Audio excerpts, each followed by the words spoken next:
In this question, we're asked to find the equation of the line which is perpendicular to this line and passes through this point. So straight line questions can be presented in a variety of ways, but ultimately they all the formula for working out the equation of a straight line. So the y minus b equals m bracket x minus a. And the criteria for using that formula, the things you need to put into that formula are two things. You need a point, any point on the line AB, which we've already got, so we can assign this as our A and B values, and we also need the gradient. So this criteria has already been met, this criteria has not been met, and that's what we need to really figure out in this question. So we're told that our line, the one we're trying to make the equation of, is perpendicular to this line. Now the key thing that you should know about perpendicular lines, their gradients have got a relationship. So they're the negative reciprocal of each other. So we'll chat about that again in a second. So the first thing is we need to figure out the gradient of this line. Notice the line, like a lot of these questions, has been presented not in the correct format. It needs to be in the y equals mx plus c format for us to determine the gradient. So we need to do a little bit of algebra. So I'm just going to subtract the 5x to the other side. So we're going to get 2y equals minus 5x plus 7. And I would say that in general, anytime you get a straight line, which is not in the correct format, you're going to want to put it in the correct format pretty much every time. So now we need to divide by 2, so we get y equals minus 5 over 2x. That's probably the best way to write that, rather than minus 5x over 2, because you want a number explicitly in front of the x, so minus 5 over 2x plus 7 over 2. So the gradient of this line, the n value if you like, is minus 5 over 2. That's not the gradient, remember, we want to put in here though. We want to put in the gradient which is perpendicular to this line. So the gradient which is perpendicular, which you could notate as m perp, or you could use maybe a little symbol like this, so different ways to do that. But the point is that the perpendicular gradient is this gradient flipped with the opposite sign. So the gradient of the perpendicular would be positive 2 over 5, so positive 2 over 5. And remember, the rule is that these two gradients, if the lines are perpendicular, have to multiply to make minus 1. So this number times this number should make minus 1, which it would do. So 2 over 5, that's the gradient we're going to use over here. So our gradient 2 over 5, and we've already got our point here. So we can now just go ahead and put our numbers into the equation. So it's going to be y minus the b value, which is 6, equals the m value, which is 2 over 5, bracket x minus the a value, which is minus 1. So watch out for the double negative there. So it's going to be minus minus 1, which is quite common in these questions. So tidying this up, y minus 6 equals 2 over 5. I'm just going to start by making that into a plus 1. So a lot of students will make that into a plus 1 and multiply the bracket all in one go. That's okay, but you've got to be really careful with that. So I think it's better just to do one thing per line. At this point, we've got to deal with a slightly awkward fraction. So you could now multiply the bracket, or you could get rid of the fraction. Personally, I would say to get rid of the fraction. So we're going to multiply every term by the denominator, 5, to get rid of that fraction. Remember, this is all one term. So if you multiply this by 5, it just gets rid of the 5. You don't need to multiply those by 5. So we're going to get 5 times y, so 5y, 6 times 5 is 30. The 5 disappears there, and we're just left with a bracket, like this. Remember, we're trying to get it all the way to the y equals mx plus c format. So just crunching the algebra really at this point. So 2x plus 2, expanding the bracket. 5y equals 2x, adding the 30 to the other side, so it will be plus 32, and then just dividing by 5 at the end to get 2 over 5x. 32 doesn't divide exactly by 5, so again, just writing as a fraction, 32 over 5. That's the answer for that problem. In this question, we're asked to evaluate this log expression, and really this question comes down to knowing the rules or the laws or the properties for logarithms. So no magic with this one, you just really need to know how those work. First thing to check always in these questions, do the logarithms have the same base? You can only use the rules if they've got the same base. They don't always have the same base. Sometimes you need to evaluate numbers directly by turning them into other just whole numbers. In this case, we're going to be using the rule, so we do need to check the bases. So the bases are fine. We've got a subtract here, so it looks like you could be using that sort of subtract rule, but the presence of the coefficient number, the number in front, stops us using that. So the first thing we have to do here is to get rid of that number. So there's a rule for that, which says that you can take that coefficient number and put it up on the power, so it's going to be 6 to the power of 2, or if it's already in the power, you can bring it in front. So that goes like all of these log rules, that goes both ways. In this case, we're using the rule that way, so we're putting the 2 on the power. So this is going to become log to base 3 of 6 to the power of 2. So you probably get a mark already for making that first move. 6 to the power of 2, we can just go ahead and evaluate 6 squared, which is 36. So we're going to get log to base 3 of 36 minus log to base 3 of 4. So now we've got this into the correct format to use the log subtract rule. And that rule says that you can combine these 2 logs into a single log, so it will still be log to base 3, and you take these 2 numbers and basically divide them. Or going the other way, you could start off with a fraction and split it from 1 log into 2 logs, but generally it's 2 logs into 1 log. So we're taking that rule and using it this way to give us log to base 3 of 36 over 4. 36 over 4 does actually divide in this case, so that is 9. 36 divided by 4 is 9. So now we've got to this final point where it's simplified, but it's not yet evaluated a whole number, and we need one more move. A couple of different ways you can do this at the end, but essentially, let me actually just show both ways. But essentially, remember, a logarithm is the inverse of an exponential. So we're thinking here of essentially what power, what exponent, in other words, exponential comes from the word exponent, meaning power. What power do we need to put on a 3 to give you a 9? That's all that is asking you. So don't overcomplicate that. It's just saying, hey, what power do you need to put on that number to make that number? Which is clearly a 2, right? Because 3 to the power of 2 gives you 9. So you don't really need to mess around at the end here. The answer is just 2.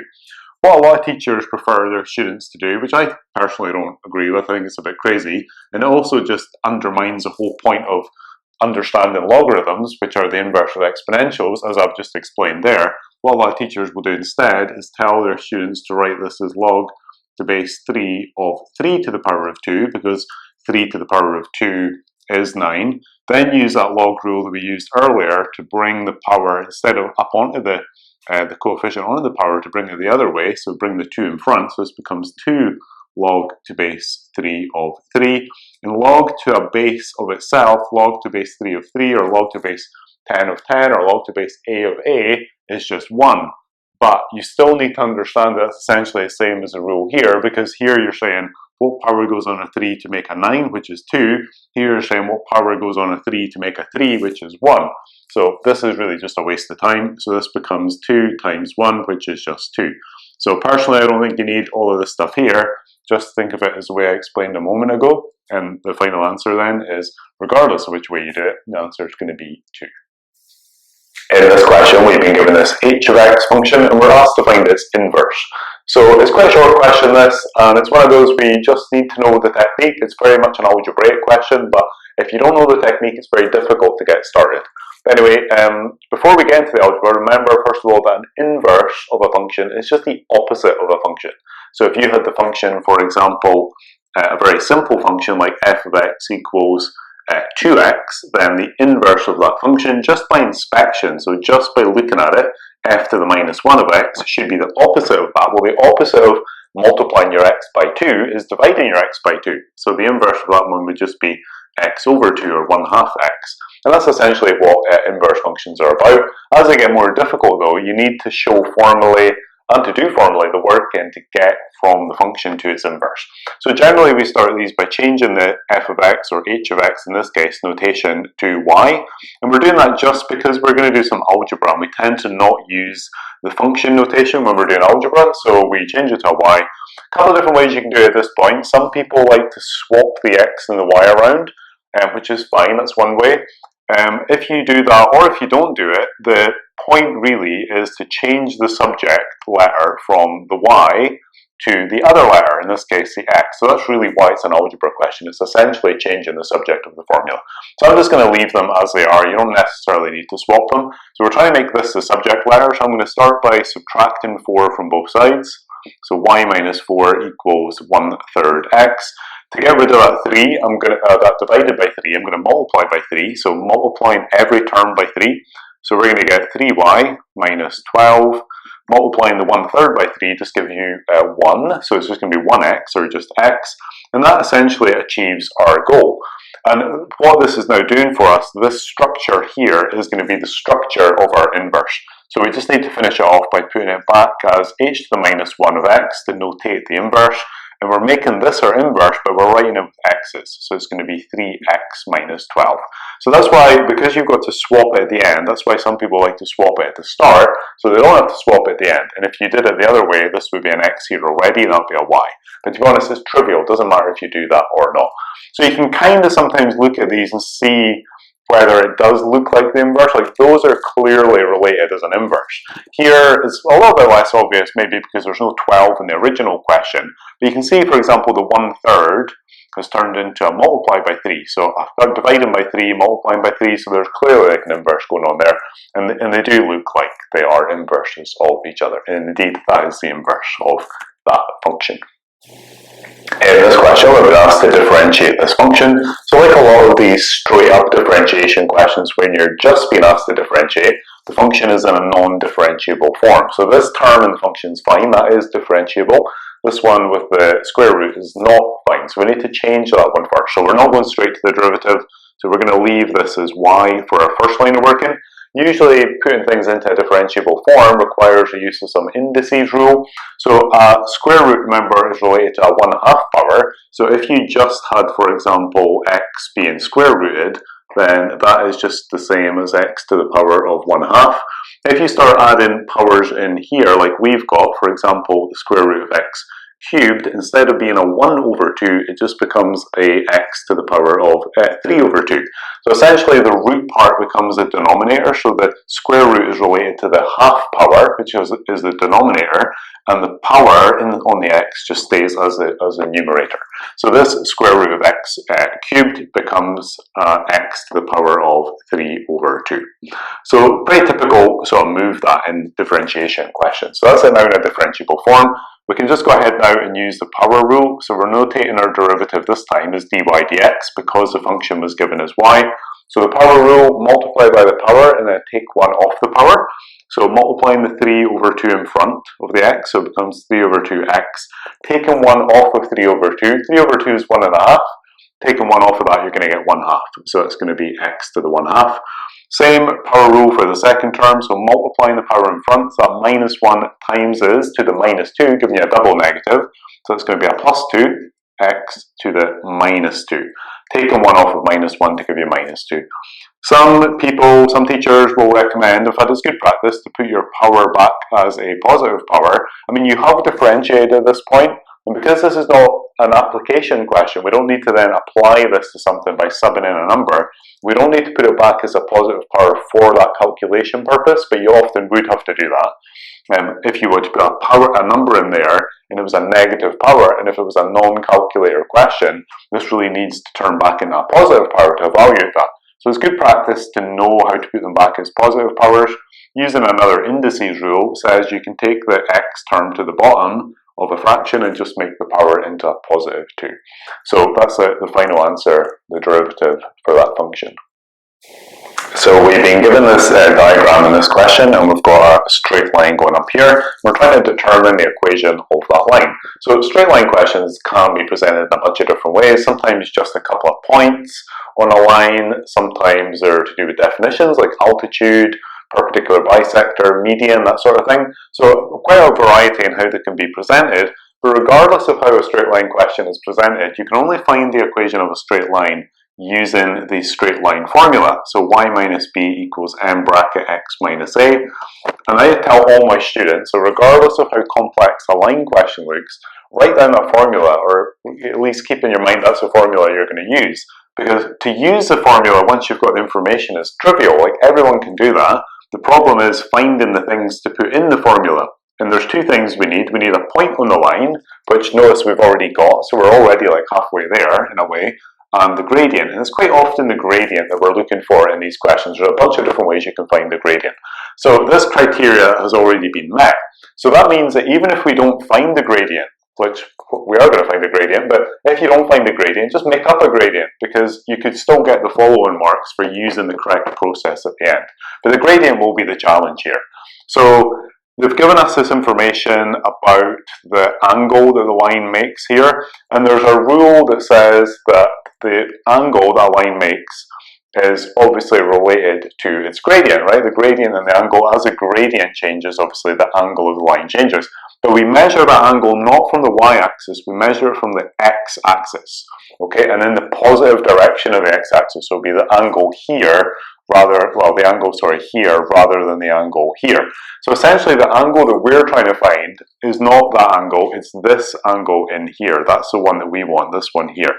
Now we could actually, because our angle for reference is up here, we could actually imagine just drawing a little construction line here parallel to the x-axis, which is going to then give us an angle, let me just put it in here, which is the same as that one there. So it's this one here essentially that we're trying to find. These two angles are the same.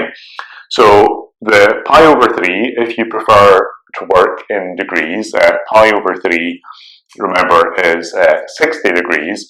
And this angle here between the y-axis and the x-axis, or this line parallel to the x-axis, is 90 degrees. So that must leave a gap of 30 degrees. So in here, this angle is 30 degrees. So this one is 60 degrees in degrees. This one is 30 degrees, which in radians, we don't need to use necessarily radians, but that would be pi over 6. So that gives us the angle, but how does the angle specifically relate to the gradient? Well, it relates because there's a formula that says the gradient is equal to the tangent of the angle. So usually we write that as tan theta, and theta represents the angle in this part here, okay? So that means that our gradient is going to be the tan of, it doesn't matter if you use radians or degrees in this question, we can use degrees if we wish because it's a bit easier. So the m value is equal to the tan of 30. This is a non-calculator question, so you need to use trig exact values to work this out, or hopefully by final exam time you should just know these trig exact values off the top of your head. So the tan of 30 is 1 over root 3, and that basically gives us our gradient. So you would get a mark for that already. So sometimes it's not uncommon to get questions where they give you an angle and ask you to work out the gradient. You've got to use and know that formula, which is not on the formula sheet. But this one's a little trickier because they've given you the wrong angle. So it'd be really tempting to write tan of 60 there when it should be the tan of 30. But by finding that, we've now met our second criteria. So we've now got a point and we've got the gradient. We can just put that information into our equation. So the minus 2 and the 0, that's going to become our a and our b value. So we can just go y minus the b value, which is 0. So I'll just write in the 0 for this line of working, equals the gradient m value, which is 1 over root 3, bracket x minus the a value. Notice the a value is already a negative 2, so it'll be minus 2. So you've got to be careful with these double negatives in this question type. The y minus 0, that's just y. So it's going to be y equals 1 over root 3, just basically doing the algebra now. Minus 2 is plus 2, like this. And then just multiplying out the bracket, so we get 1 over root 3x. It looks weird having that third number in there, but it's not uncommon to get those, especially when it's a question to do with working out the gradient from the tan of an angle, because if it was a tan of 30, you get this one. If it's a tan of 60, you get just root 3, so they've both got roots in them. And the tan of 45 is 1, which you sometimes see as well. So 1 over root 3 times 2 is 2 over root 3. And that is the final answer. Remember, this number on the end is the y-intercept. So 2 over root 3 is not a number we can easily just think of in our head, but it's a positive number, quite a small number. And you can see there that at this point, the y-intercept is positive and fairly small. So it kind of validates that could be in the correct place. So that's the final answer for this question. In this question, we're going to ask to evaluate this definite integral. So definite integral, remember, is one where you've got limits on the integral symbol. And not only is it a definite integral, but we need to use the chain rule, or the reverse chain rule, the integration chain rule, to evaluate this bracket with a power. That's the criteria for using the chain rule, both in differentiation and integration. So this question is made a little bit more difficult because it's a chain rule, and also the fact that these terms are kind of reversed. Although that shouldn't really make a huge difference, and just the fact that there's a fraction here and a negative fraction to make it more challenging. And the fact that this is in the non-calc paper means that all the calculation involved in these tricky numbers will just be a little bit more difficult than it might be in other questions. So first thing is to perform the actual integration. Remember, if it's a definite integral, you're going to put your sort of first move in a big bracket and just move the limits over to the right hand side, so the 2 and the minus 5. Made my bracket a little bit too big there. So the way that we're going to go about applying the chain rule, the reverse chain rule, is that the bracket never changes, okay? So just leave the bracket as it is. A lot of students want to change the inside of the bracket, but the inside of the bracket will never change. And that's true in differentiation as well for the chain rule. And we start by using almost the power rule. It is really the power rule. So we increase the power by 1. So if we add 1 to negative a half, we get a positive 1/2.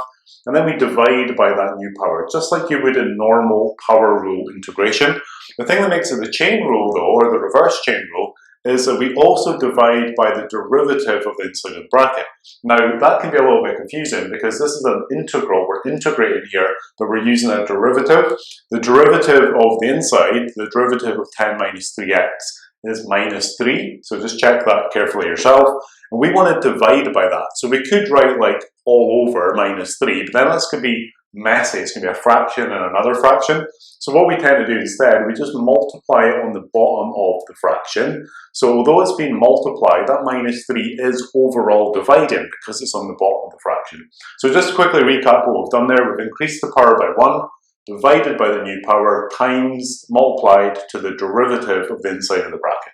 And that's how you start these these integrations using the chain rule. This is a definite integral, so we don't need a plus c in here, so no plus c for definite integrals, just move your limits over to the right hand side.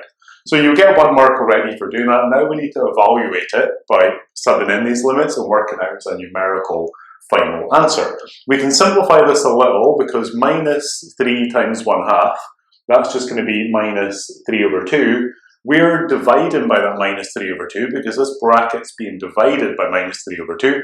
Dividing by a fraction is the same as multiplying by its reciprocal, so we can flip the fraction. So instead of writing it as over minus 3 over 2, what I'm going to do is I'm going to take the fraction, flip it, and make it 2 over 3, and multiply that to the bracket instead. And that's just going to make the numeracy part of this question a little easier. Because this one's non-calculator, you really need to think about the numeracy, quite careful how you're going to perform that numeracy. So at this point, we are then subbing in the numbers. Remember, you sub in the top limit first. So just good practice to use brackets for these. So subbing in that top limit, which is 2, just in the place of the x. There's only one x term in this particular question. So it's going to be 10 minus 3 times 2 is 6, so there'll be a 6 in there, the power of a 1/2.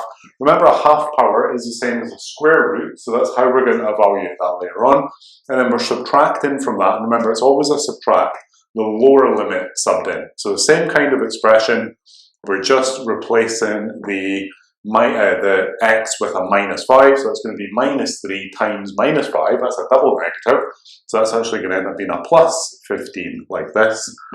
And if you ever see half powers in a question, you should think, right, half powers is in the square root, particularly in a non-calculator question like this one, it should then be that the numbers that you're applying that half power to, that square root, should be square rootable numbers. So we're hoping that these will come out to be square rootable numbers. So this is going to be minus 2 over 3. 10 minus 6 is 4. Square root of 4, half power, square root, same thing. Square root of 4 is 2. So it's going to be minus 2 over 3 times 2, like this. Checking the other one, still got the minus 2 over 3, and let's see what that's going to multiply to. So 10 plus 15 is 25, square root of 25 is 5. So the fact that we've got 2 square rootable numbers under that square root, or under that half power, that pretty much tells us that we're probably on track. So just tidying up the numeracy now, so this becomes minus 4 over 3. This becomes a minus minus, so it'll be a plus 10 over 3. And then we've got minus 4 over 3 plus 10 over 3, that's going to be 6 over 3. So 6 over 3, and because that does actually divide, the final answer there, 6 over 3 is just 2. So 2 is the final answer for that definite integral. In this question, the two triangles were part of one single diagram. I've just separated them out just to make it a little clearer what angle belongs to what triangle and what side length belongs to which triangle. And that's good practice. It's not uncommon to get trigonometry questions where the two triangles are kind of merged together. Those diagrams can be a little confusing and messy, so separating them is not a bad way to go. Notice I've made this into a 3. It was actually a 1 plus a 2 from the two different triangles, but it's obvious that that side length is 3. So we notice as well that we don't know all the sides of these triangles, so that's pretty common also in trigonometry. questions are higher, and that's because they want you to use Pythagoras to work out those other sides. A lot of these questions come down to Pythagoras and SOHCAHTOA, the trigonometric ratios. So it's almost a no-brainer that if you see right-angle triangles and you don't have all the sides, you're going to start by making the sides. Let's just make the assumption we're going to need those, because I think in this question, and most questions like this, we will need it. So let's maybe start with this one. Remember that in Pythagoras, you sometimes have the scenario like this one where you've got the two short sides, sometimes like this one where you've got a short side and a long side, so be careful how you set up the Pythagoras equation. So this side we're trying to find, we could call that little a over here. So in this case here, we've got the two short sides, which are a and 2. So a squared plus 2 squared equals root 13 squared. And then we're just trying to solve this equation for a, so we would get a squared plus 4 equals just 13, because the squared cancels the square root.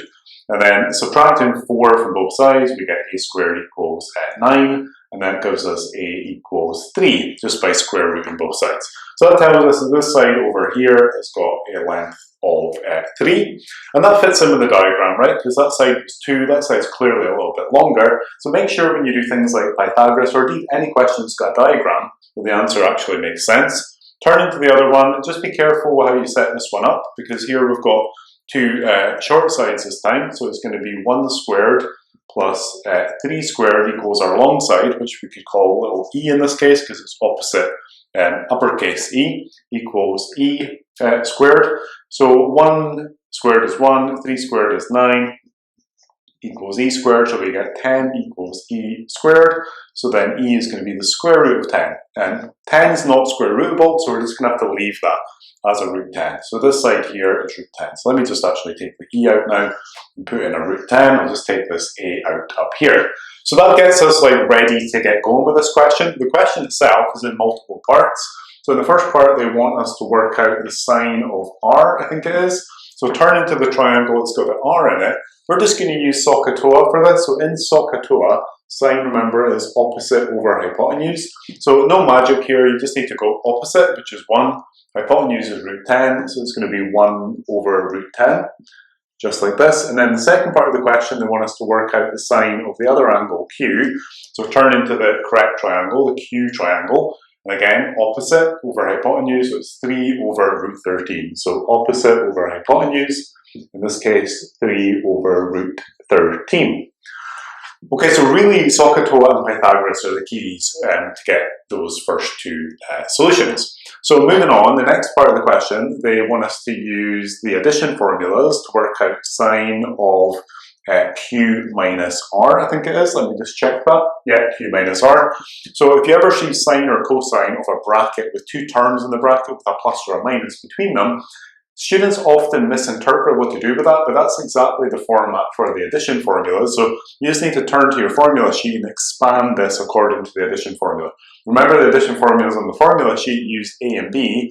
Our question's in q and r, so we have to use q and r, otherwise it won't really make sense.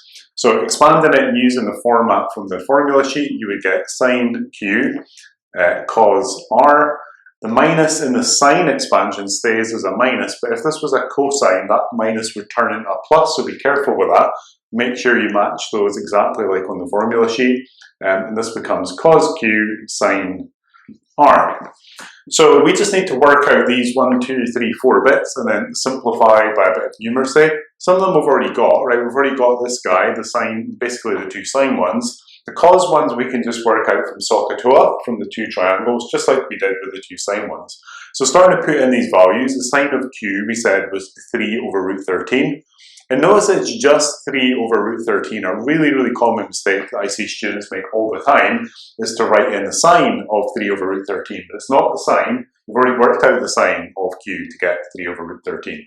The cosine of r we need to work out from the r triangle. In SOHCAHTOA, cosine is adjacent over hypotenuse. So if this is a reference angle, that's adjacent, that's hypotenuse. So 3 over root 10. So 3 over root 10, and then minus cosine of q, so again, adjacent over hypotenuse, so that's 2 over root 13. And then finally, the sine of r we've already got, so that's 1 over root 10. Now we just need to tidy these up. So 3 times 3, these are just fractions by the way, so there's no trigonometry left to do here. We're just multiplying the fractions. 3 times 3 is 9. Root 13 times root 10, so they're not the same root, so you can't cancel the roots. If it was root 13 and root 13, that would be just 13, but the only thing you can do here is turn that into a root 130. Same over here, 2 times 1 is 2, and this becomes a root 130. These questions should always end up with the same common denominators. If they don't, something's gone wrong, basically, in the question. Now, because they are fractions with a common denominator, we can just go ahead and subtract them as normal. So 9 minus 2 is 7, so we get 7 over root 130.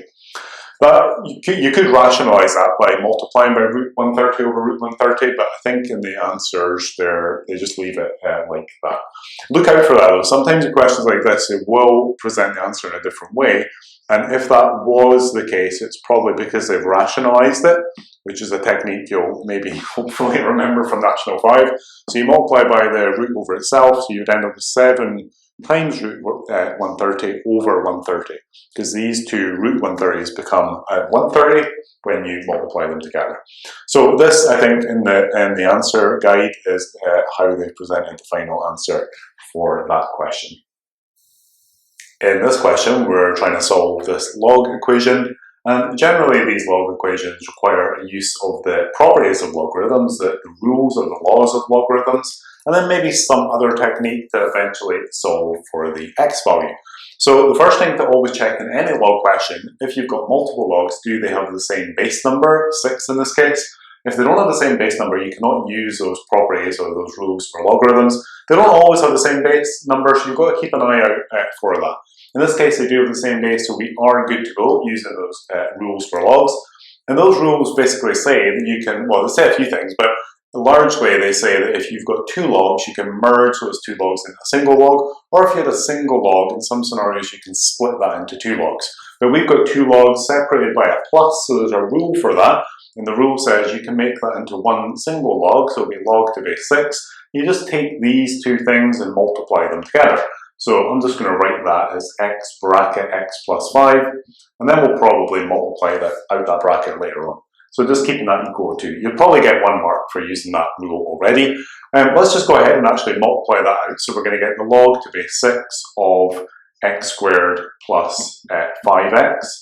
So it can look a little bit weird when you've got a log with like an expression, like a quadratic expression in this case, inside the log, but that's quite common actually in these questions. It doesn't matter if it's a log of a number or a log of some expression. It can be either scenario. In these questions, these equation questions, it's almost always going to be something like that.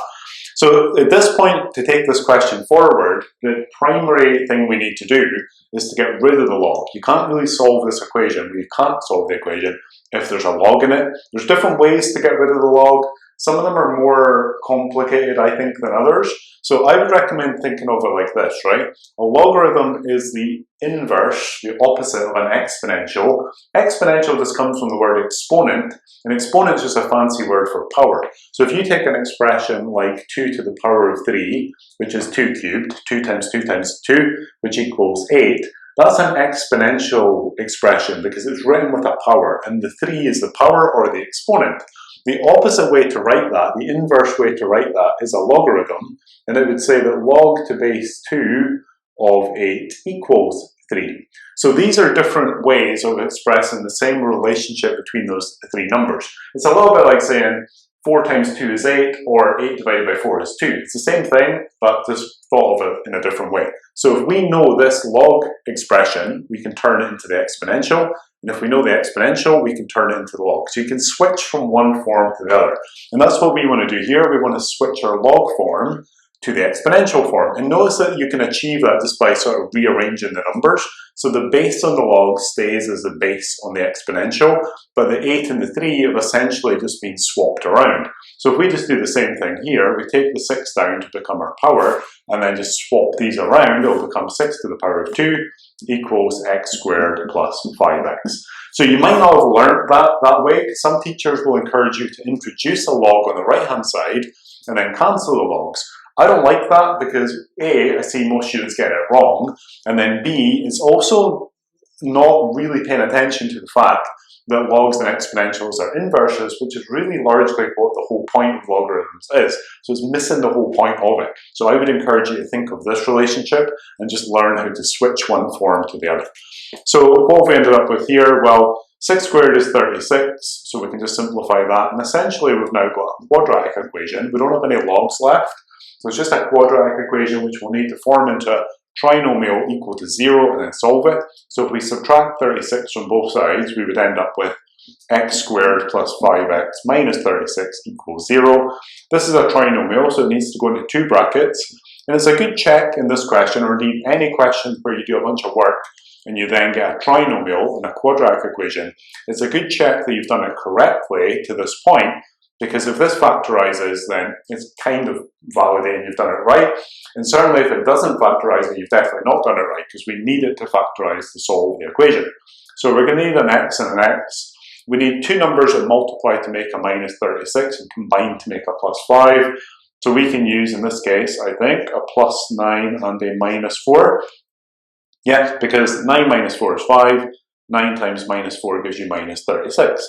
Then just splitting these off into 2 little mini equations, mini linear equations. So x plus 9 equals 0, and x minus 4 equals 0. So this one would give us a solution of x equals 4, positive 4. This one gives us a solution of x equals negative 9. But I think in the question, and it's quite common in these log questions, in fact it's pretty much always the case, that we've got a criteria on the x. So the x has to be greater than 0, so positive. And in this case, it's not positive, so we can discard that solution. And the final solution for this one is just a single value, x equals 4. In this question, we've got a pretty typical setup for a trigonometric equation. And it's typical because it's got a mix of a double angle term that cos 2x and a single angle term. They don't always have to be the same function, and it could be a sine and a cos. But it's a mix of the double angle and single angle that pretty much define these questions every year on the final exam. So that's what you're looking out for, that type of scenario. So we'll deal with that in a second. The other thing to be attentive to is the range of values, which is always going to be there in a trigonometric equation. And it tells you 2 things. First of all, it tells you the question in this case is in degrees rather than radians, so it's good news. And then secondly, that we're allowed solutions between 0 and 360. But also be careful because it's strictly less than 360. So it's up to 360, but not including 360. Sometimes that is important. I'm not sure if that'll be important in this question, but we need to be aware of that. So the first thing to do here is always in these questions to get rid of the double angle term. And we're going to achieve that by using one of the double angle formulas from the formula sheet. So for a cosine, there are 3 of those formulas. We want to match the one that has got the other term in it. And in this case, it's the middle formula, the 2 cos squared x minus 1. So if we swap this term out for 2 cos squared x minus 1, and then just leave the right hand side the same. And the reason I've chosen that formula is because this is now essentially a quadratic equation, where this is kind of playing the role of like what would normally be an x squared, and this is kind of like your x term, and these are your number terms. If I had chosen the equation that had a sine in it, then you'd have a mix of sine and cosine, which in this question wouldn't work for a quadratic equation, because that would essentially be like having something like x squared plus 2y plus 3 equals 0 or something like that. You can't have different letters in a quadratic equation. In the first equation, the first double angle formula, for cos 2x, one which has got a cos and a sine in it, again, that would lead to a mix of different types of terms. So that for a cosine one, for a quadratic one, that's not what we're looking for. Okay, so we just now need to take this expression and turn it into a trinomial set equal to 0, just like we would in a normal quadratic equation, a trinomial or some kind of quadratic equal to 0 to then factorize it, to then solve it. So I'm just going to leave my squared term where it is, so 2 cos squared x. I'm going to subtract my 5 cos x over, so it'll be a minus 5 cos x. And then I'm going to add 3 to both sides, so I'm going to get minus 1 plus 3, which is plus 2, and that gives you a 0 on the right hand side. So gathering the terms together, putting them in the sort of correct order, so the squared term, then the cos term, then the number term equals 0, so that we've now got this typical sort of quadratic setup. So this one then needs to be factorized into 2 brackets. Not always easy. This one's actually not too bad because we've got prime numbers, 2 and 2, but if it's numbers like 4s and 6s, and there's a whole bunch of combinations for those. So in this case, we know that the only way to make a 2 is a 2 and a 1, so I'm just going to put in a 2 and a 1. Then we need to think a little bit about how to figure out this one. So we need a 2 cos x and a cos x to make the 2 cos squared x. So it's either a 2 cos here or a 2 cos here, and then the cos x in the other one. And you might need to just play around with the options. In this case, we've got to keep in mind as well, really importantly, that we're trying to make a -5 term in the middle. So if I were to put, say, my 2 cos here, if I go 2 cos x here, meaning that this would be my cos x, well, let's just check that. These two would multiply to make that term, so that's fine. These two can give us a 2. The middle term, though, remember, is a combination of these two multiplying and these two. So those two would give you a 2 cos x. Those two would give you a 2 cos, but a 2 and a 2 cannot make a -5. So that tells us that combination can't work. So I want to keep these two things the same. So I'm just going to swap these two around, take my 2 out of there, and put my 2 in there. Now we'll still get that term, and we'll still get that term, but now we've got these two multiplying to give you a 4 cos x. These two give you a 1, and a 4 and a 1 can be used to make a 5. So they're never easy, these ones, to factorize. You do need a little bit of trial and error, but just take your time with it and give it your attention, and just basically try it and see what happens. So that's what we need in this case, like that. Then we need to think about the signs. In this case, we need a minus. So -2 times -1 gives you +2. This will give you a -4 cos x. This will give you a -1 cos x. -4 minus 1 gives you -5 cos x. Worst case scenario, if you're finding the factorizing difficult, which a lot of people do, just make sure you get the first term correct, which pretty much everyone will, right? Because they're going to choose a 2 and a 1. Make sure you get the end numbers right, which everyone usually will, again, because you're not going to choose like a 7 and a 14, are you, to make a 2? It's going to be a 2 and a 1. The thing that gets muddled is the signs or the position. So just put them in. If you're running out of time, just put the numbers in. Even if the factorizing is wrong, you can still get the follow-on marks. Because at this point, we've not done a lot of trigonometry. The rest of the marks are for the actual trigonometry part. Okay, so like a normal quadratic equation, we're taking our two factors now and setting them equal to 0. So from the first bracket, we're going to get cos x -2 equals 0. From the second bracket, we're going to get 2 cos x -1 equals 0. And how you solve these equations really depends whether it's a calc or non-calc question, whether it's in degrees or radians. This one's in the non-calc paper, so that tells us that we're going to have to use things like trig exact values or the graphs of the functions. We cannot use the inverse on the calculator. So rearranging that one to get cos x equals 2, I could rearrange this one to get cos x equals 1 over 2, just by adding the 1 to the other side and then dividing by 2. If you look at this one, so cosine x equals 2, well, if you think about the cosine graph, and this would be the same for sine, the cosine graph goes like this, and the maximum value is 1, and the minimum value is -1, and the same for a sine graph. So 2, which is like way up here somewhere, the graph never gets to 2, because the graph just goes like that for one cycle, and it just carries on like that forever. So there's no x value that will give you cos x equals 2. So that tells you that that first equation there has got no solutions. That cannot be solved. Or if you did cos inverse of 2 on a calculator, it would give you an error message. So look out for values of sine and cosine that are not between -1 and 1, because if they're not between -1 and 1, you're not going to get any solutions. And that happens in a lot of these questions, so no solutions for that one. Turning our attention to this one, so if this was a calculator question, you could at this point just go cos inverse 1/2, and you can still write cos inverse 1/2, but instead of using the calculator, you've got to use your knowledge of trig exact values. Not easy to remember these, but they are really important for the final exam. Cos inverse of 1/2, so it's either going to be 30, 45, or 60 degrees. This one is 60 degrees, and because we're working in degrees, we can just leave it like that. So we need to consider the solutions, where the solutions are. So I'm going to use a cast diagram.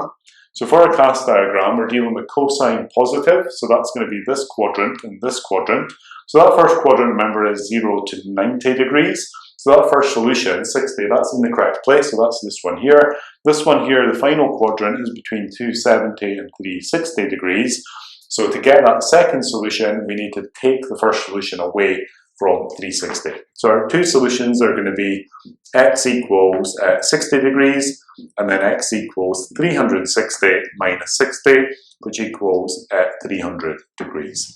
And those are the two solutions, only two solutions for that trig equation.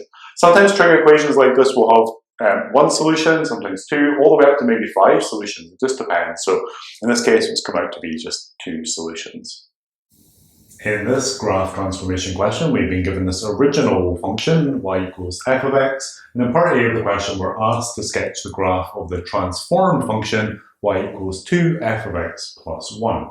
So a lot of people with these questions, they'll sketch the graph and they'll go almost straight like sketching a graph. But sketching the graphs is never really about sketching the graph. It's always about finding the points on the graph. Like a monkey can sketch the graph if you've got the correct points. It's about finding the points. That's the challenge. So turning to our original function here, we've got basically these key reference points. So we've just got 2 key reference points, which happen to be stationary points. They're not always stationary points. This one's a stationary point, maximum turning point, and the y-intercept. This one's a root and a turning point as well, so another stationary point. It doesn't really matter what the points are. They're the points that we're going to use for reference to transform those points to then allow us to draw the transformed graph.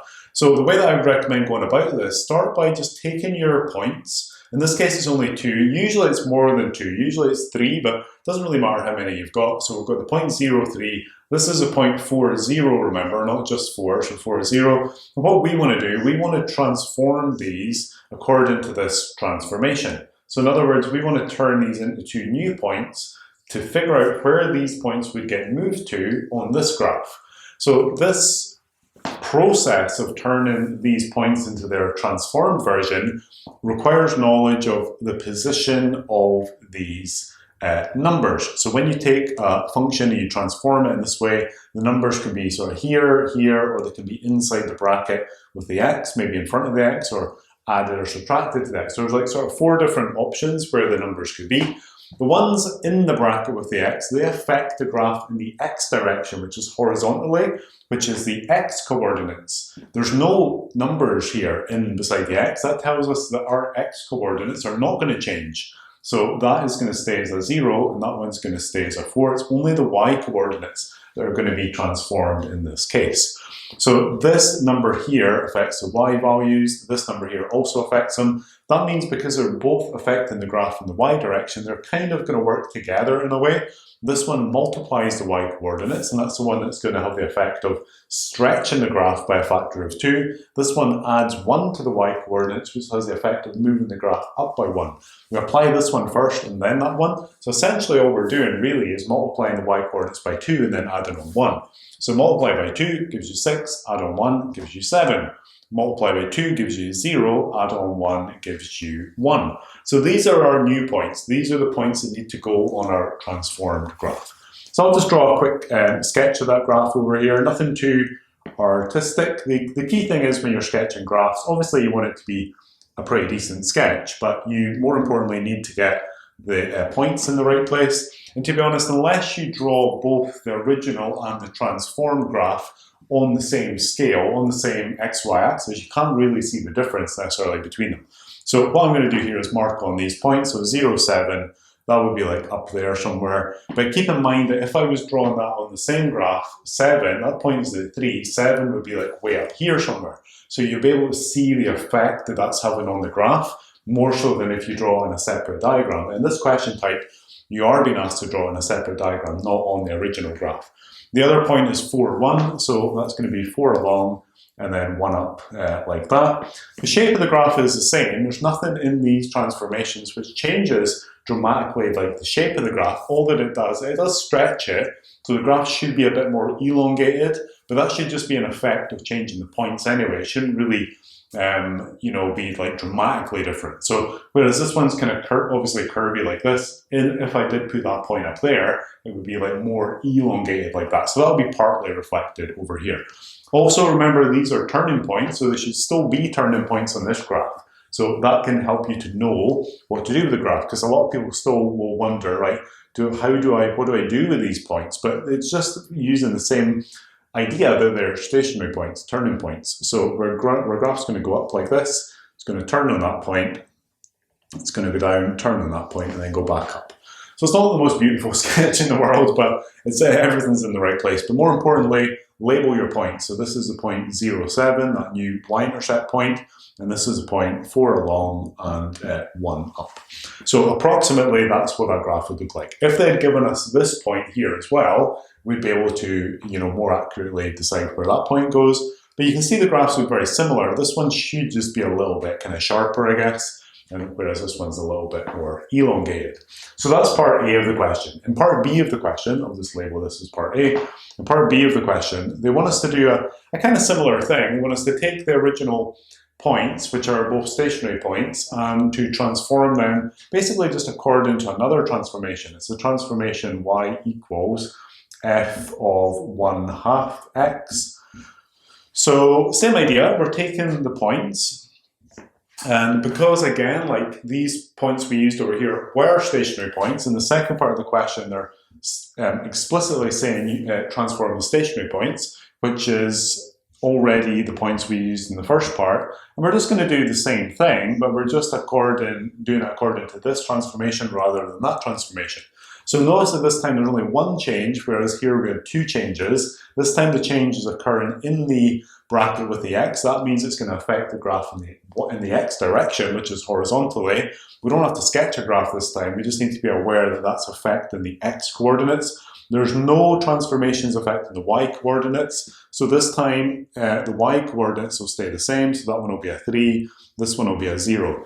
The thing about the changes inside the bracket with the x, whether it's a number multiplying to the x, or if it was, say, x plus or minus a number, these are always counterintuitive. They always do the opposite of what you think they're going to do. So for example, if you had like an x plus 2, you might think that would move the graph 2 to the right, because positive is that way in the x direction, but that actually moves the graph 2 to the left.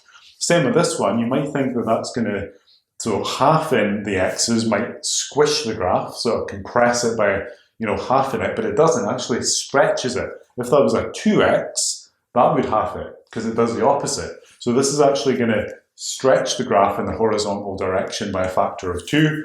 In other words, we're going to take these x coordinates and multiply them by 2. 0 times 2 is still 0. And 4 times 2 is 8, so that actually ends up being an 8, 0. It's a little bit like when you see functions like, say, sine 2x. If you think about the sine 2x graph versus the sine x graph, if you had sine x, which goes like that, that's normal sine x. If you then draw sine 2x, what you essentially get is one copy of the graph to there, and you get another copy of the graph to there. In other words, this 2 doesn't stretch the graph by a factor of 2, it squishes it, compresses it by a factor of 2.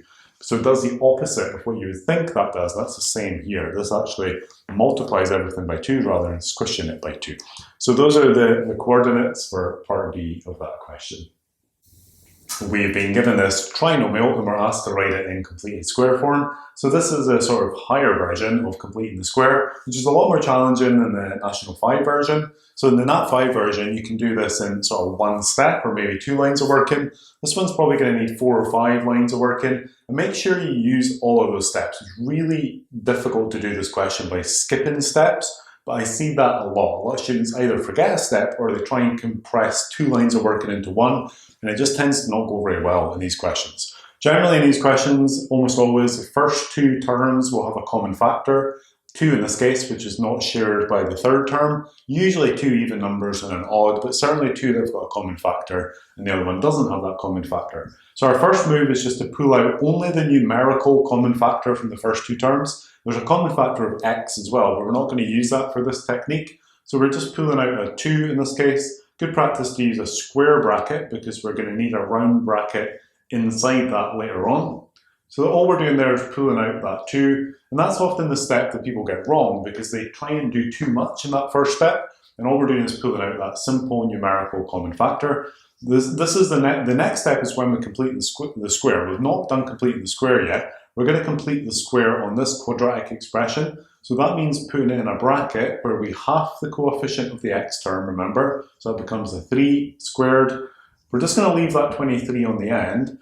So this here, the inside of the square bracket, and this here should be the same thing. But if you multiplied that out, you would get an x squared, you would get 3x and another 3x, which added together give you the 6x. So we've got these two terms, but you would also get 3 times a 3 to give you a 9, which we don't have in here. So you need to subtract off 9, so subtracting 3 squared basically, to get rid of that plus 9 that we don't want. At this point, we're just going to multiply the 2 into the square bracket. So 2 times this term, and then 2 times the minus 9. You can't multiply the 2 into the bracket, the round bracket that is, because it's got a power on it. So all we can do is sort of sit the 2 in front of that bracket, like that. And if you notice in the way they've suggested that the answer is going to come out, there is a number in front of the bracket, and that should always be the case in the higher version of completing the square. 2 times minus 9 is minus 18, and just leave that 23 on the end like this. So we get 2 bracket x plus 3 squared. And then we're just quickly tidying up the number on the end there.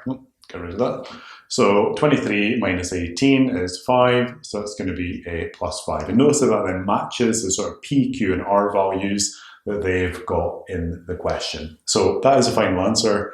And basically that means, or I should just say, that this here and this here are the same thing. So they're just written in a different way. So if you did go ahead and multiply all those brackets and gather the terms, that there should turn into what we had originally. In this question, we've been given this trigonometric function, which is not the friendliest looking thing. We're asked to differentiate it and then evaluate that derivative at pi by 6. So essentially, we're trying to find f dash pi by 6. If you've ever got to find a derivative evaluated at some point, whether it's a trig function or just a normal sort of polynomial function, you're going to want to just find f dash x first, the derivative, and then just plug in the value later on. So it's a sort of two-step process. The thing that makes this one a little bit trickier is you're dealing with a sine function, and the sine and the trig in general derivatives are on the formula sheet, but not quite in this format, because on the formula sheet, it says that if your function is, well, let me just write it. It says that if f of x is equal to sine ax, then if you differentiate that, your f dash x, your derivative, is a cos ax. In other words, sine differentiates to cos, positive cos, and whatever number you've got in here, which this is usually going to be a number in reality, comes in front and stays there. So if that was like a sine 2x, it would be 2 cos 2x. Obviously, we don't have quite that format. We've got something more fancy going on in our question. But the thing that this formula version on the formula sheet fails to convey, which is why I think it's a very poor way to write the formula, is that this a that comes in front, it doesn't just magically come in front. This is the chain rule. It comes in front because a is the derivative of ax. So the thing that comes in front here isn't just the number that goes there, it's the derivative of the inside of the bracket, which is going to make more sense in our question. Because remember here, pi over 3 is just a number. It's just a number, it's not an x term, it's not a variable term. So when we're taking the derivative of the inside of the bracket, which is essentially going to be our a value, we can discard the pi over 3, because when you differentiate a number, that goes to 0. The 4 here as well is just a constant, so we don't need to worry too much about that. This is in a differentiable form, so we can go straight to taking the derivative, so f dash x. So our concern is, we know that sine's going to turn to cos, and we know that the bracket in these questions never changes. So that bracket didn't change, our bracket's not going to change. So it's definitely going to become a positive cos, and the bracket's going to be the same. The thing that we need to think about is, what is the derivative of the inside of our bracket? And that's what comes in front. That a there is a derivative. So the derivative of 3x minus pi by 3 is just 3. So the 3 would come in front, but because there's already a 4 there, the 3 will multiply to that 4 to give us a 12. So these formula sheets are a little bit rubbish. They're not very smart the way they're written, but just remember that that number doesn't just magically come in front. It's just the derivative of whatever is in the bracket. So for example, say you had a function like f of x equals not just like sine 2x, but sine x cubed, which is possible, and I've seen stuff like that in the final exam. That's going to almost throw every student off because it doesn't match up with the formula sheet. But the derivative there is just going to be whatever the derivative of the inside of the bracket is, which is 3x squared, Sine turns into cos and the bracket stays the same. So this thing that comes in front, this a value, is not always just a numerical value. Sometimes it can be a function. In our case, it was a numerical value 3 and it combined with that 4 to make a 12. So at that point, we've got our derivative. Now we can just go ahead. There's nothing we can do to simplify that, by the way. So we can just go ahead and plug in our value, pi by 6. Obviously, we're dealing with radians here, which is not, generally students' most favorite things to deal with. But just take your time with this. Just do it one step at a time. The first goal is just to sub in that number. So it's going to be 3 times, no longer x, but pi by 6. Don't be too ambitious in each line of working. Just do one thing at a time. It's not smart to try and do too many things if you're going to get it wrong. So this becomes 12 cos. That's going to be 3 pi by 6. So you can do a bit of side work in there. So 3 pi by 6, but that's just a fraction. And because the top and the bottom, the numerator and denominator, both divide by 3, that would become just pi over 2. So this basically here, 3 pi by 6, is the same as pi over 2, and then you've still got that pi over 3 like that. This question is not easy. I mean, you've got to really be careful with the work in here. These are essentially fractions, so you can just work with them like normal fractions. You cannot combine them unless they've got a common denominator. So to make a common denominator, we would need to multiply these denominators. So that's going to give you, so the new denominators are going to be 2 times 3, 6, and then you need to cross multiply. So that becomes a 3 pi, and that becomes a 2 pi. Or another way to think of it is that all I've done there, I've multiplied this fraction top and bottom by 3, the other denominator, and I've multiplied this one top and bottom by 2, which again is the other denominator. So these are the same fractions, just written in a different way, but now they've got a common denominator, 3 pi by 6 minus 2 pi by 6, that's just 1 pi by 6, or just pi by 6. So pi by 6 is basically that bit there. So we can just write that in. That's 12 cos pi by 6. Still need to take that further. So pi by 6, remember, that's the radian version of 180 divided by 6 in degrees, which is 30 degrees. So this pi by 6 is 30 degrees. You can write that in if you wish. It's okay to write that in as part of your working. So that's going to be the cosine of 30 degrees. Most people remember the trig exact values in degrees, not radians, so it's valid to do that. The cosine of 30 degrees, not easy to remember these, but the cosine of 30 is root 3 over 2. So that's going to be 12 times root 3 over 2, which is 12 root 3 over 2. Dividing top and bottom there by 2. So 12 divided by 2 gives you 6. So the final answer there is 6 root 3. That part is not easy anyway, the numeracy part, the radian part. But the thing that most people will fail on in this question is getting from there to there, because this is not exactly how that trig derivatives are presented on the formula sheet. They're presented in the case where they assume that it's going to be sine or cos number x. Sometimes that is true, but often it's not true, like this one. So this does not match up with the formula sheet, meaning that you need to understand what's actually going on there a little bit better. So that's the final answer for that one, 6 root 3. In the first part of this question, we're given this cubic function, which is a type of polynomial, f of x, and we're asked to show that x plus 2 is a factor. So pretty much your most classic, typical polynomial question. This is the one where we need to use synthetic division. So x plus 2 is what we're trying to show as a factor. So we're just going to set up our synthetic division table. Got to be a little bit careful sometimes with these. I mean, generally it's quite an easy question, but you have to watch for missing terms. So here we've got a cubed, a squared, an x and a number term. So we've got all the usual terms. If there's a missing term, you need to put a 0 in your table. So we're picking up the coefficients. So it's a 1x cubed, so it'll be a 1, and then a minus 2 for the x squared, then a negative 20. A lot of negatives in this question, and you've got to be attentive to those as well. A lot of students will fail to put in those negatives. If you miss the negatives, that will affect your working. So it's an x plus 2, so remember that means that minus 2 goes outside the table. So we're just going to pull down the 1. Some people like to put a 0 in here. Either way is fine, but that ends up being a 1. And we're just multiplying these together, remember? So that gives us a minus 2. And then we are adding these in the column. So some people like to put a little plus in there. You don't have to do that. Minus 2 is minus 4. And then when you get this number here, you're multiplying it again to that one to give us a positive 8, because that would be a double negative in this case. And then again, you're adding these together. So minus 20 plus 8 gives you minus 12. Again, multiplying these together. Again, it's a double negative. So it's going to be a positive 24. like this, and again adding these, which gives us what we're looking for, which is a 0. Remember that 0 is the remainder. It's saying that when you divide this polynomial by this, you get a 0 remainder. Just in the same way that if you divide 12 by 6, you get 2, remainder 0, so that proves that 6 is a factor of 12. We've now proven that that is a factor of that. That divides into that because of the 0 remainder. So you probably want to write a little statement, something like, since the remainder is 0, so you could write like, since remainder equals 0, that implies, so maybe like a little implication, that x plus 2 is a factor.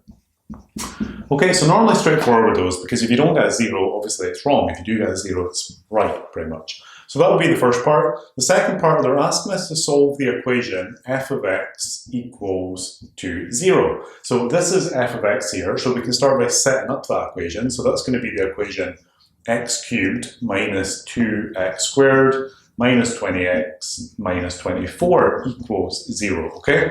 So that's our equation they're asking us to solve, but because it's a polynomial equation, like a quadratic equation, which is also a type of polynomial equation, we need to factorize this to solve it. We know that, so this here and this here are the same thing, and we know that x plus 2 is the first factor, so that's going to be one of our brackets. And remember that your synthetic division table not only shows whether that's a factor, but it also gives you these numbers here, known as the quotient, which then help you to find the other factors. So the quotient numbers are the coefficients of the terms. So that's a 1 coefficient of the x squared term, so 1x squared minus 4x, then minus 12, like that, equal to 0. Generally in these questions, this will fully factorize into 3 brackets. In the case of a cubic function, so x plus 2 is our first bracket. We're hoping the trinomial factorizes, which I think it looks like it will. So an x and an x, we need a 6 and a 2, and we would need a negative 6 and a plus 2, like that. So if that factorizes, it kind of validates you've done it right. They don't always fully factorize like that, but it's unusual for them not to. So your expectation should be that generally it will go to 3 brackets. Then we can just split these off into 3 little mini equations. So we get x plus 2 equals 0, giving us a solution of negative 2. We get x minus 6 equals 0, giving us a solution of positive 6. And if we solve the third one, because it's the same factor, you're just going to get that again. So I'll just maybe write that, but you will just get the same solution, although that can be important because if you get a repeated root, repeated roots correlate to the graph, which we need for the next part of the question, because the repeated root tells you that the root is also a turning point, which we will need in the next part. So these are the solutions, these are the 2 distinct solutions for this part for that equation.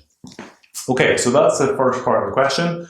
The next part is giving us this graph, which they're telling us is the graph of f of x. So it's a graph of this cubic function. So we can see that it's got a root here and it's got a root there. We know that these are the roots. So that tells us that this point here is at negative 2, and this point here is at positive 6, okay? And because we, like I said a minute ago, because we identified this one as not just a root, but it's a repeated root, that should also be a turning point, which you can see on the graph it is. So that also helps validate that these are correct. If we had got 3 different numbers here, 3 unique roots, distinct roots, then there should be a third root, but there's not. There's a repeated root here, and then there's a other root at 6. So everything's looking good so far. In this part of the question, which is only a 1 marker, they're giving us basically this graph transformation, f of x minus k, and asking us a question about that. So what does that mean to make a graph transformation like that? Well, this type of transformation, and remember that k will be a numerical value, it's what we're trying to find in reality. When it's x plus or minus some numerical value, that shifts the graph left and right. And in this case, when it's a minus, that shifts the graph counterintuitively to the right, not to the left. So they're basically saying, hey, take this graph and shift it to the right. And then they're saying that if you do that, there's going to be a stationary point at the point 1, 0. So there's no stationary point at 1, 0 at the moment. They're talking about a point here, like which would be at 1. So somewhere in there. So let me just call that 1. So like 1, 2, 3, 4, 5, 6, so that would be roughly there. So what would need to happen to the graph to make that into a stationary point is that the original graph will need to be moved to the right by 3 units, because this point at minus 2, that's the one that's going to become the stationary point. So it needs to move from -2 to 1, which is a shift of 3. So by that logic, that implies that the k value would have to be 3. Just a little one marker, that part of the question. So in this circle question, we've been given the circle C1, and we've got the equation in that sort of basic form, rather than the more complex general form. And the first part of the question is just really interpretation of the equation. This equation type, remember, from the formula sheet, and they're asking for the centre and the radius. So in this formula type, these numbers essentially give you the centre point. The general form has a minus, so this has a minus essentially, but basically that and that give you the centre point. So the centre point here for C1 would just be 7 and -5. And that's really just by looking up that formula on the formula sheet. So there's no magic there. On the formula sheet, it's written x minus a squared plus y minus b squared equals a radius squared. So if that ends up being a plus, then it has to be that the b value itself is a minus, so that's why it's a minus in there. So essentially that's your a and your b value according to the formula sheet. But the formula sheet also tells you that this number on the right-hand side is the radius squared. So if the radius squared, just to write this out, is equal to 100, then that implies that the radius is the square root of 100, which is 10. But notice in that question it's worded state. So if it's a state question or a write-down question, there's no working, it's just interpretation. Basically, it's stuff that you kind of should know just by looking at it or by checking a formula or something like that. So that's the first part. The second part of part A asks us to focus on this point P and to prove that point P lies outside the circle. So if you imagine you've got a circle, this is not our circle, I'm just going to draw a generic circle, and some point like point P lying outside the circle. What would that mean? How would we prove that? We would prove that by working out the distance between the centre point and point P, and then comparing that to the radius. So the radius stops at the edge of the circle if the distance between the centre and point P is greater than the radius, which in our case is 10. So if the distance between the centre and point P is greater than 10, then it has to lie outside the circle. So for this question, you basically just need to use the distance formula. So distance formula says, it's not in the formula sheet, it says to take the square root of the difference between your two x coordinates. So we're assuming here that we've got a point x1, y1 and a second point x2, y2. You do need to memorize this. Squared plus basically the difference between the y coordinates squared. Essentially it's Pythagoras. It looks like Pythagoras. It is Pythagoras. You're finding the long side of a right angle triangle essentially. So you can label your points if you wish, it's not bad practice to do that. So if I make this x1 and y1, and I could make this x2 and y2. So I'm doing x2 minus x1, so x2 minus x1. So that's going to be the square root of x2 is -7 minus x1, which is 7 squared. And then y2 is +7, take away y1, so it's minus 5, which is y plus 5, squared like this. -2 minus 7 is -9. -9 all squared, that would be a minus times a minus, so it's a plus. So 9 squared is 81. So that becomes the square root of 81. 7 plus 5 is 12. 12 squared is 144, like this. And then if you add those together, you're going to get the square root of 225. It's not always the case in these questions, or any question with a square root, even in a non-calc paper like this one, it's not always the case that numbers under a square root are square rootable. But if you do get a number which is square rootable, it's normally a pretty good sign that you've got the question correct. 225 does square root. The square root of 225 is 15. The fact that that square root basically tells us that we've probably done this correct. So that number is 15. That tells us then that the distance between the centre point and point P is 15, but we know that the distance between the centre point and the edge of the circle is only 10. So because that distance is greater than 10, 15 is greater than 10, then therefore point P is to lie outside the circle. So you would need some kind of statement to that effect. You would need to say that the distance between the centre and P is greater than the radius, so therefore it lies outside the circle. And you can word that in your own way, but you've got to kind of get the gist across in that piece of wording. Okay, so that's the first part of this question. The second part of the question, let me just check that. So determine the values of r for where the two circles have only got one point of intersection. Okay, so they're giving us a second circle here. They're saying that C2 has got a center point of P, so we're dealing with a center point of P and a radius just equal to r, and we're assuming that these two circles meet at one single point. So if you've got two circles that meet at a single point, then in terms of the geometry, you're going to have like a circle here and a circle here, and they're not kind of overlapping, they're just meeting at that single point and there's no gap between them. So what would that tell us? Well, that would tell us that the distance between the two center points is exactly the sum of the radii. So there's no gap in between, you would need to add some extra value. So we know that for our, let's imagine this is our C1 circle. The geometry might be wrong here, I'm just making this up, but it's just a diagram to help us get orientated. So these points could be in the wrong place, but it doesn't matter. So C1, we know that C1's got a radius of 10, so let's say that that's 10. We're told that circle C2 has got a radius of r, we only know that it's r, and we know that the center point of C1, and again, these could be in the wrong place, don't worry too much about that. The center point of C1, this point here, is at 7 minus 5. And the center point of C2, in fact, these points would be the other way around, but it really doesn't matter.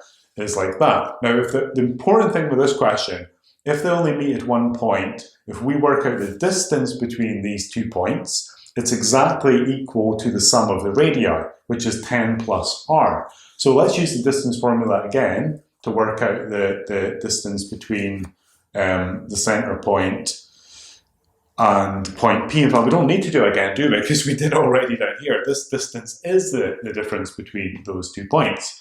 Okay, so let me just write that. So the distance between, let's just call this point C and this point P. Distance between C and P is equal to 15. That's what we worked out in the first part of the question.